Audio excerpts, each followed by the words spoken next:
Hey y'all, this is your girl Sonia, and welcome back to She Say Sports. As you know, this month marks my 1-year anniversary as the host of She Say Sports podcast. I'm excited and thankful that I have 1 year under my belt and looking forward to many more years to come.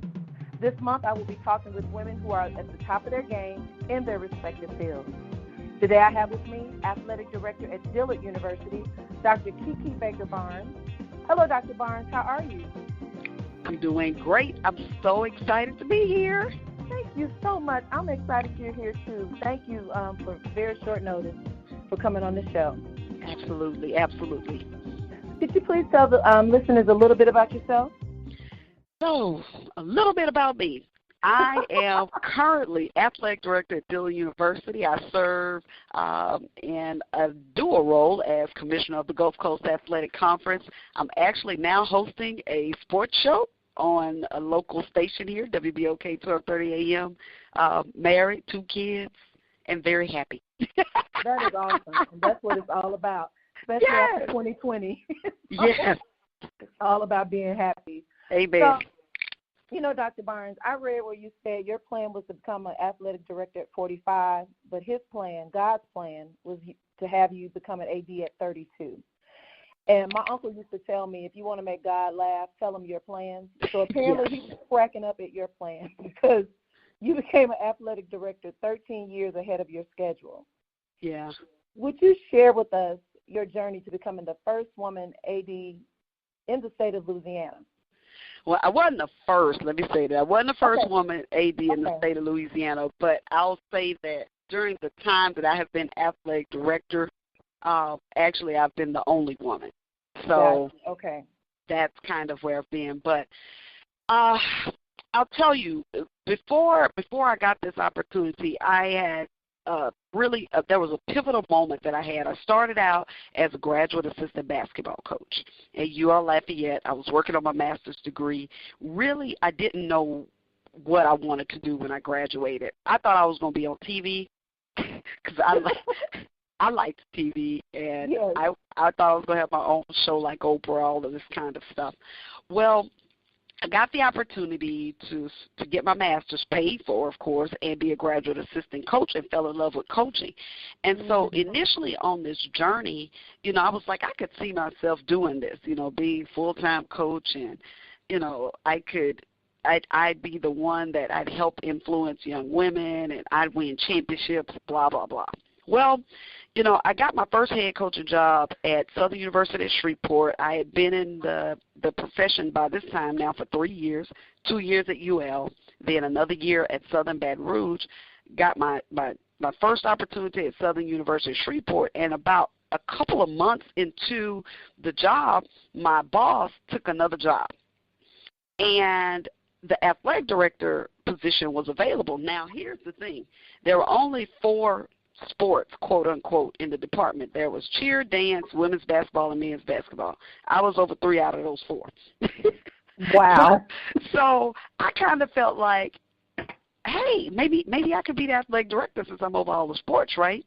Well, they made the gentleman who was the men's basketball coach that they appointed men's basketball coach as the athletic director, and I felt some kind of way because I felt like I had just completed my master's, and I was already over 3 of the other sports anyway. So I felt like, you know, they weren't ready to take a chance on a 25-year-old because I was 25 at that time. And I was really, that was the first time where I said, well, I think I might want to be athletic director. That was, at no point prior to that did I believe that that was possible. Well, that was that first little bug, you know. I'm kind of thinking like, well, I could be an athletic director, and if I get a shot, maybe in the future I'll do that. Well, I transitioned from there, went to a junior college for a year because I was just trying to figure out my way. Like, what did I really want to do? Was I going to fully move in this coaching career path, or did I want to do something else? And those who have been in college coaching know it's really volatile. I mean, you're moving every 2 to 3 years based on what's happening. Head coach gets fired, whole staff gets fired. So it's robust. And I was tired of moving every 2-3 years. So I decided to take a year off, came back to New Orleans, said, I'm going to go ahead and get into a PhD program because from the looks of it, I haven't seen very many women athletic directors. I mean, everyone that I had from a student athlete all the way up until I worked was a white male. So I was like, in order for me to get a shot, I'm going to have a PhD and have to be overqualified. So I got into a program, took a year off from athletics, and actually had a decent year. I was working in housing. I thought maybe I could, maybe go towards student affairs, and maybe I could take that path. Maybe I don't even want to do athletics anymore. Well, Dillard University at that time had just hired their first African-American female athletic director, Dr. Robin Martin. Robin played at the University of New Orleans just like I did. We played at 2 separate times. Okay. But we played for the same coach. So I called her to tell her congratulations, and that call literally turned into an interview. She wound up hiring me as her assistant, and kind of got back into the coaching thing, and it was like, okay, I'm going to do this because, one, I get to work for a woman who's an athletic director, and basically I'm going to get the ropes. Like, I'm going to learn the insider's ropes. I got someone who's going to mentor me, all of this good stuff. Well, that was 2004, and we know what happened in New Orleans in 2005. Right. And so in November 2005, I actually got laid off. And I will tell you, I was pretty upset about it. I was not happy because I felt like, man, I said I wanted to do this athletics thing. I now have a mentor, and God, you're just taking this away from me. So fast forward to 2006. Robin takes another job because, again, they had let everybody go. They only kept the athletic director and even cut a couple of the sports. And they were looking for her replacement. There were just tons of things going on in terms of trying to bring the program back. And so I was the person that they hired to take her position, and that's how I got my opportunity. Wow. And, it's amazing because, like you said, you was like, what's going on? But he brought you in right after Hurricane Katrina. And as we know, New Orleans was hit the hardest. What plan did you implement not only to help restore the athletic department at Dillard, but also the student-athletes' morale after this deadly hurricane? That's so funny that you asked that question. So I've been working on a 15-year annual report, basically kind of chronicling everything, because this year began my 15th year. So I'm working on a plan because we need to raise money, and there are some bigger things we need to do to move the university forward. So I said this would be a great time to really take a look at what we've done, and let's put it in writing. Let's tell a story around where we've been, where we are, and how this prepares us for like our next 15 years. So I have a timeline, a document where I have a timeline of like really critical things that happen in each year. Right. So I was looking at my timeline, and I remember telling someone, I said, true to form, one of my nicknames is Chief Energy Officer. That's my nickname, especially for the radio. I'm like, hey, it's the Chief Energy Officer. And I took the job on September 11, 2006, and my first act as athletic director, the first decision I made, and this is going to make you laugh, was I made sure to reinstate the cheerleaders. So on my document, you'll see October 2006, Barnes reinstates the cheerleading squad. Because you need that. Yes, because when we are going through tough times, you have to have encouragers. You have to be encouraging. You have to be optimistic. Those things are really critical when you are coming from nothing. Like if you don't believe or can find a positive way to see out of your situation, then you won't get out of that situation. That's right. And so I make jokes about that because literally in this world and what I've discovered in terms of my own personal gifts of leadership, the first thing that I wanted to be when I was young was a cheerleader. Wow. I used to go to our high school. I used to go to the little high school camp. So I'm from a very small town called Minden, Louisiana, and the high school team would go to camp in the summer. and then they come back and host their own clinic, which was like their fundraiser for the little girls in the city. Well, I went every year, and guess what? I won Most Spirited every freaking year. Wow. So my first love, before I knew about basketball, before I knew about anything else, was cheer. And I was so good at it. And I think about kind of where I am now. Even in my role as a leader, I'm usually just the biggest cheerleader. I have an idea, or we come up with a great idea, and then I'm encouraging, and I'm sharing good positivity. I'm providing constructive criticism that helps us to move forward. We're being critical.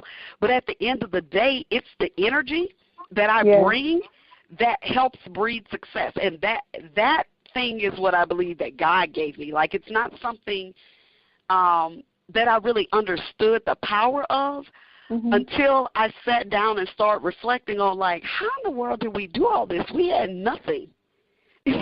Wow, that's true. Literally. So my first act was to get my Energizer bunnies around me, okay? And then there were a series of things. I had to file appeals and get exceptions, because we were at that point under the minimum number of sports that we needed. In the NAIA, you have to have a minimum number of 6. We were at 3. So there was a series of appeals and things that I had to submit to the NAIA for us to continue to operate and be a member while we were trying to build the program back. There was a group effort in terms of a study that I led with our faculty athletic representatives that kind of analyzed what would work for us, looking at numbers, what sports, analyzing what would be best for us at the time.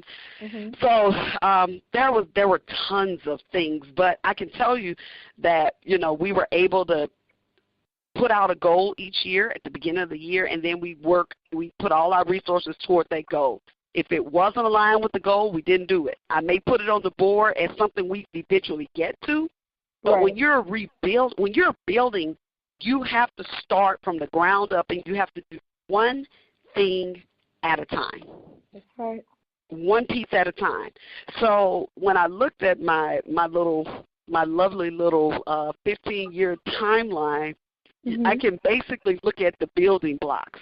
The first year was just making sure we could still operate as a member. So it was the appeal process. Bringing back programs that could be helpful. Getting our facility back. We weren't in our facility. We were using Delgado at that time, which is community college, which is maybe about 5 or 10 miles away from where the campus is located. So, it was a lot, but it's been great. What I love, about your personality, it's amazing, because before we started the interview, when I called you, we were talking. We started laughing like we had been friends for years. I love that. You're delightful, and you're right. It says a lot about your attitude. You can't go any further unless you have a good attitude, and that's what I believe has helped out Dillard these last 15 years. Yeah. That it's awesome. That is great. Thank you. So, Dr. Barnes, up until 2013, you played dual roles at Dillard as athletic director and head coach of the women's basketball team. Now, for you to do both for 7 years had to be a labor of love. Was it hard for you to let go of the coaching duties? No. Absolutely not. Okay. So here's a funny story, maybe even more of an inspirational story. Okay. So if you ever sat down and talked to my assistant at that time, Norman Rowe, he's my head women's basketball coach now, but we sit down and crack jokes about that. Like, that was probably the toughest time of my life. I've never suffered so many losses ever. Do you hear me? Ever. I was like, I am a winner, and I can't understand why I can't get my team to win. I didn't have scholarships. I only had like 3 scholarships. So, it was a really challenging time. But I was insistent on at some point that I was going to win a championship. And I used to give this analogy. So I'm a church girl, but I cuss sometimes, so forgive me, Same here. But I would give these passionate, like, speeches after games or before games when I'm trying to motivate them. And I would tell this story about the promised land. And so, we all know this well if you're a Christian. Right. You all know the Moses, story. Yeah, of the promised land and the Israelites, and they're trying to get to the promised land, and I think it was Moses. Moses was going to lead them to the promised land, and I had been given that story over and over again, and I was like, I don't know if y'all gonna make it, but we gonna get there, 'cause we gonna win. I don't know if you're gonna be with us, but we gonna win it at some point, 'cause I can see it. That I could visually see where we were going to be really successful, and all of these wonderful things were going to happen, and I would be challenging them to be a part of that, Right. But there was this point, and I remember in that year, I was so frustrated. I was so tired because the promised land wasn't happening, and I couldn't understand why these wins weren't happening when I had clearly seen the vision of us, being the champion. Right.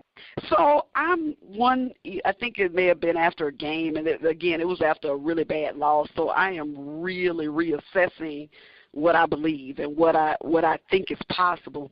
I pick up my Bible, and I go to read the story about the promised land.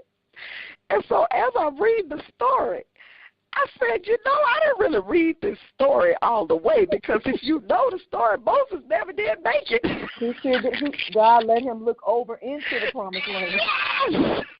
So I'm sitting there like, well, God, so I was only supposed to see it? I don't get to go? So in other words, you looked over in there for 7 years. 7 years is the year of completion. Yes. And it was in that moment where I knew what I was supposed to do. Wow. Understood at that moment. Unbelievable. I wasn't supposed to take the team to the championship, because that was what I was saying was the promised land. He had raised up another leader. You remember his number 2, Aaron, if I'm correct. Mm-hmm. Aaron or just Joseph? Aaron, Joseph, one of them two, right? Mm-hmm. That was his number 2. I had an Aaron sitting by me. And I called Rome the next day, and I said, first I texted him the scripture. I said, I need you to read this. We're going to talk about this later. I came to the office that day. We came to the office, and I told him that story. I said, because I had been telling this promised land story for the 7 years. I had been telling this story. Wow. And he was there right with me. He believed. And every year we would end, and we didn't make it to the promised land. And then we come back another year. We still didn't make it to the promised land. We didn't come back again. We still hadn't made it. So I'm sitting here, and I'm telling him, I said, do you know who you are? And when he said, I'm Aaron, I said, okay, so I am getting ready to write my resume. And I want to know if you're willing to accept this opportunity. And he was like, I can do it. And that's what made me feel like it was okay to move forward, because my vision was right and it was clear. And it made so much sense because I was Moses. I wasn't supposed to go, but I had already laid out the vision. I had Aaron, who was totally bought into the vision and had the skill set to do it. Wow. And it took him 2-3 years before we were in that promised land. We won championship back to back. It was the greatest time of my life. But just think, had you not really just, caught that story. Yeah. And I'll say this. So for me, leadership and growth is about how you make meaning of the knowledge and the experiences that you have. So everybody is not necessarily Christian, right? That was one of the things, like when I first went to college, like I didn't realize that there really were other religions. And anything that went Baptist was like something wrong with y'all. Right? I had some very narrow views because that was all I had been exposed to. Right. But once I kind of got into the world and started seeing where, people think differently, but it's not wrong. It's just different. So I learned, again, that you have to make your faith work for you. whatever your faith is in. Not your religion, but your faith in what you believe and what has been given to you as a part of what is important in this world.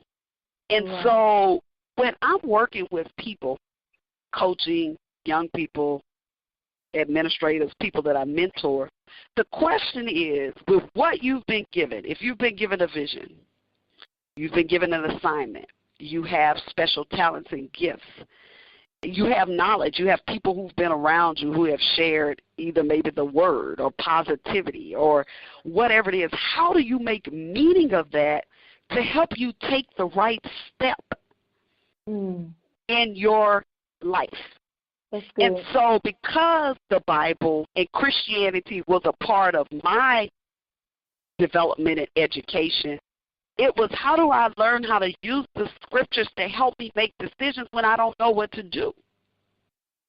And so that was an example. So when you asked me, was it hard for me to make the decision? No, because I was able to understand by using the scriptures to make it practical to me. I was like, well, if I'm Moses and I've been preaching this and I really believe that this is what God wants me to do, or if this is the path I'm on, then I have to believe it even when it's not necessarily the way I saw it playing out, because I saw myself as the person winning the championship. But I'm the athletic director, so any championship that a coach wins is my win. That's right. Right. It will still your win. Right. And he places people in your path or in your circle that can help you achieve things. So as we grow in our leadership and in our perspectives, you start realizing that, one, things are way bigger than just you. So just because the vision was given to me, it doesn't mean that I'm supposed to do everything. But because of the leadership skills that I've been gifted with and the vision, and I have a voice and I can get people on board, my energy is what brings people together. It's what gets them motivated. I can make things move through other people. I love it. Yeah. That's awesome. And you know, you definitely you are the CEO. I agree. You are. And you know, last year you were named Under Armour Athletic Director of the Year, which celebrates leaders in athletics who have impacted their peers, and you have, as well as young students. And congratulations on that prestigious award. Thank you. Congratulations. I will tell you that was one of the greatest moments. If I have to look back on all the moments in my life, that was one of the greatest moments. And here's why. So let me tell you. Okay, because I can talk right. Oh, I love it. Let's go. So let me tell you how significant that moment was. The award was one thing, but there were two things that happened that were working in concert with that really just blew me away. When I talk about, you know, when people ask me about building the athletics program here and taking over after Hurricane Katrina, one of the things I like to usually talk about, and I'll share this now, is the support of students. When I started, I was the AD, the head coach. I had a men's basketball coach and a part-time volleyball coach. I didn't have an assistant administrator, like, you know, in terms of a secretary. I did not have a sports information director. We had contracted the athletic trainers out. Literally, me and two other people, okay? I needed support. I needed help. And guess where the help came from? Students. I had students who would come by and be like, hey, Coach Kiki, because I was Coach Kiki then and not Dr. Barnes. I was thinking I want to work in sports. Can I come and help and assist? Like, literally. I mean, they just stopped by randomly, like, just wanted to talk about sport. So I wound up developing this program called, you know, a game day management program where I had students who would volunteer to help me produce the games. They work at the game. Literally everything that I've been able to do at Dillard has been some collaboration with a student group. Wow. So all the success that I have experienced here, again, I mean, I never had great staff, but I'm telling you, when I came with some idea that was off the wall, I didn't get the support from administrators. I got that support from students. When I said I wanted to do the Blue Devil Classic, it was my students that I said, hey, we're going to do this big classic, and we're going to do it at the Lakefront Arena, and we're going to do it like we're going to be the Bayou Classic of basketball is what I told them. They were like, oh, yeah, Coach Kiki, we can do that. Let's make it happen. Like they didn't, at no point did they not believe it was possible. Like all they could see was how.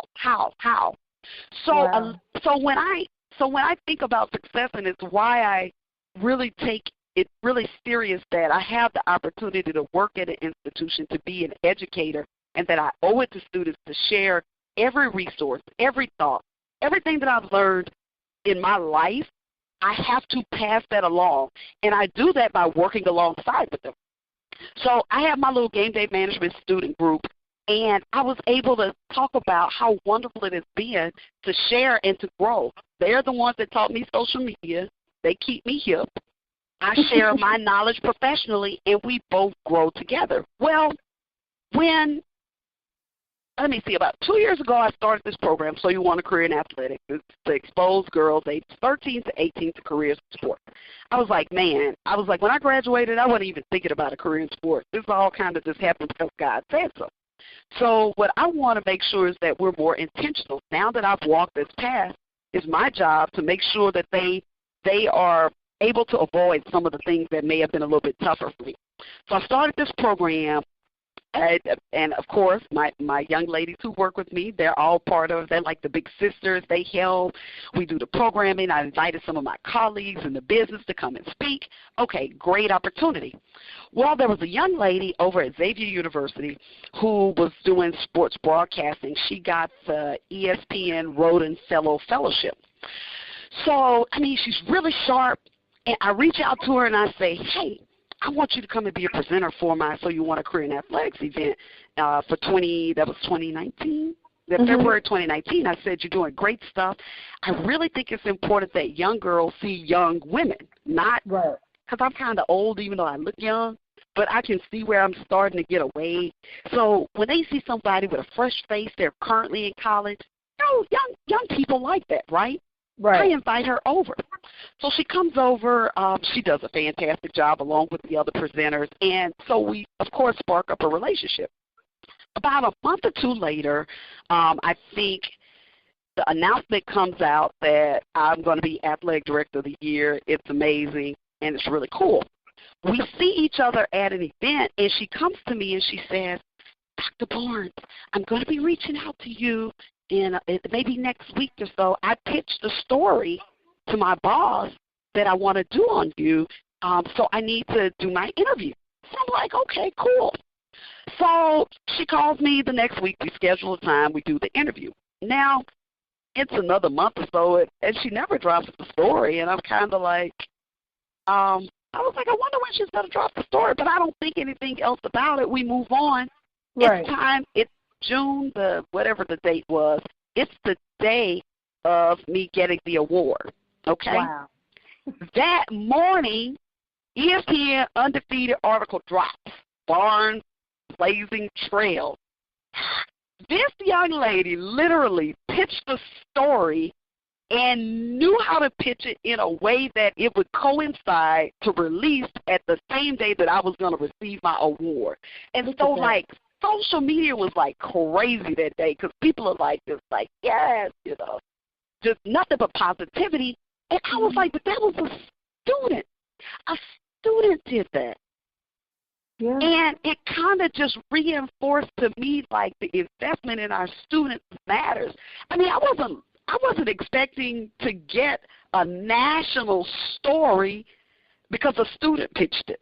You think you're going to get somebody who's been doing the work, the big-time journalists and sports people, and you think, they're going to reach out to you, do this feature story on you and blah, blah, blah. A student did that. And when I look at my career and the things that I've been able to have success, I can't say I've had success without acknowledging young people and how they have partnered, and I've learned and grown as well as they've learned from me to have success. So that made it really, really special.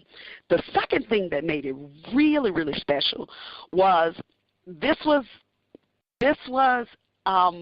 let me see, there are about 20 of us that get Athletic Director that year for each division. I was asked to speak on behalf of all the athletic directors. Me, the NAIA athletic director at the small HBCU in New Orleans with 1,200 students. Out of all the people that got the award, they asked me to speak on behalf of all the ADs. Unfreaking believable. It's That's all amazing. I can say. That's amazing. So those two things for me was just like, man, not only did the student launch the story that I had no idea was going to be that big, because I mean, student journalists reach out to me all the time. They usually publish it's like an assignment. Like, I'm doing this assignment for my class and I wanted to interview you. I get these all the time. No idea it was going to be an ESPN undefeated article. None. and the way it slid in the exact same day. Literally. I was blown away. And the young lady is amazing. Like, she's doing amazing things. I can't Alana Bearfield, that's her name. I think she's doing some sports work, but I mean, she's doing sports and entertainment. But just an amazing young lady. But literally it was yeah. So, I mean, those things for me, that's what made it special, because I was like, man, not only did the student raise my personal profile, but I also got selected by the group to be the spokesperson for all of my colleagues, and to have that honor meant tons to me. I guess that's why God's plans are better than ours, because had you waited till 45 to be AD, you would have started too late. Girl, yeah, because I turned 45 this year. I'm 45 there. It's my Michael Jordan. It's my Michael Jordan 45 year. Oh, are you a Michael Jordan fan? Yes, I love Michael Jordan. Since I was 12, yes. That is we'll talk later. But anyway, because I know you got to go. I want to finish this interview real quick. But Dr. Barnes, with all that you have on your plate, you also have a business, Kiki Baker Barnes, LLC. Yes. And you also mentioned the radio show. So tell me, can you elaborate just a little, because I know you got to go, just give us a little bit about what you do with your business and the radio show. Yes, so I'm so excited. So I have been working, actually, I hired a business coach this year because I am looking to develop the next leadership, the next leaders in athletics. So Kiki Baker Barnes LLC is basically a leadership and management solutions company to assist small colleges and helping them to create solutions that help them to operate more proficiently. Okay. That's one of the things that I've done really, really well at Dillard. Like, we do a lot of stuff that people wouldn't believe we could do, considering that I only have I have an administrative assistant now, and I have an assistant AD for communications. We do live streams. We got social media. Like, we're doing all of that. And some of that's just because, we have come up with very creative ways to do that. As well as I'm working on a course that I'll be doing that's kind of like a leadership development course. So I'm building that out and hoping to launch that in January of 2021. So I'm thrilled about that, and hopefully by 2022, I'm hoping to be able to do one-on-one coaching. I do workshops in terms of going in and doing some leadership development or management workshops. So I have been hired by some other colleges to come in and do some work with their athletics programs. So that's kind of what I'm doing. I'm working on a book that's going to be coming up soon. It's called Right now it's called The Perfect Storm. Well, I'm going to bring you back when that book is Yay! Yeah. We got to talk about it. So that's what I'm doing, and then the show is just a lot of fun. I mean, we talk sports and laugh and joke. We do a segment called Winning Women Wednesday every Wednesday, and so we try to highlight a young woman who is doing some great work in sports, and that has been fun, because I see my role in life as to help build other platforms. So if there's any way I can amplify or put another young woman that increase their visibility and what they're doing, then that is my responsibility for this opportunity. That's awesome, and I will be listening in. Just send me the information via email. Okay. I would definitely be, especially on the Wednesday. Okay. So In addition to all the many hats that you wear, your best position is wife and mommy of two. How are you able? Wait a minute. That's a funny question. How are you able to juggle it all and still maintain a balance and sanity? So there is no balance. Let me just be honest. So we just gonna clear that up real quick. There's no balance, people. All right, there's no balance. So I'll have to put a caveat. I am a stepmommy. Okay. So there are 4 parents, and we shared that responsibility. Yeah. So between myself, their mom, their stepdad, and their dad, we worked hard to give them a good life. And I know they're thankful. They are. I will say that Caitlin's going to graduate in May. Oh, my God. I just can't even believe she's graduating from Dillard. From college. Okay, yes. Wow. She's graduating from college, and Mark is a sophomore at Notre Dame right now, and he literally, if he wanted to, could graduate in year 3, but he doesn't want to, so he's going to find a way to extend it if it's taking an additional minor or something, but they are really good kids. And I think the one thing that I'm most grateful for is that they have their own faith. They understand God in their own way, just like I understand God. Like, God is real to them because of their own personal experiences. I know that for sure for each one of them, and that they can rationalize logically in their decision-making process. And I think at the end of the day, when you are raising children, that's what you want. They need to be able to stand on their own, and they need to be able to make their own decisions. But not only that, but they need to be able to support why. So if they make a decision that I'm not necessarily in line with their other 3 parents, tell me why, and they can do that. And since I understand that their life is their life to live, I can appreciate that and know that when they get to their crossroads, they know who to go to. They know to go to God. Right. That's good. And you did your job. And you know, I interviewed Ann Deppner from the Minnesota Vikings last week, and we were talking, and I mentioned the Proverbs 31 woman. Yes. And all that she's, done, and, the things that she, all the businesses she has and the stuff that she does, and her husband and her children call her blessed. She was a bad woman. You're a bad woman. That's why I brought it up. So I see you are definitely a Proverbs 31 woman, just like Ann. You guys have done amazing jobs, multitasking, and I think that's just something God puts on the inside of a woman. We can do so much. Yeah. And effortlessly. And it's just, it's amazing. So, but Dr. Barnes, it has, when I say truly been a pleasure, I have enjoyed this interview. I love it. Thank you. I will definitely be coming down to Dillard soon for a game and a tour of the athletic department. I interned with Jackson State when I was working on my master's at the athletic department. So I love doing game day operations. That was one of my favorite things to do. So I would like to come and check you guys out. Yeah, I'm sure we can make that happen. Are you in Jackson, right? I am. Mm-hmm. Oh yeah, you're right down the road. We definitely can make that happen. Look, when outside, open back up. Right. So please tell the listeners how they can follow you on social media as well as contact you regarding your business and your radio show. Yes, so listen, y'all follow me at Kiki Baker Barnes, KikiBaker Barnes on all platforms, Instagram, Facebook, Twitter, and on LinkedIn.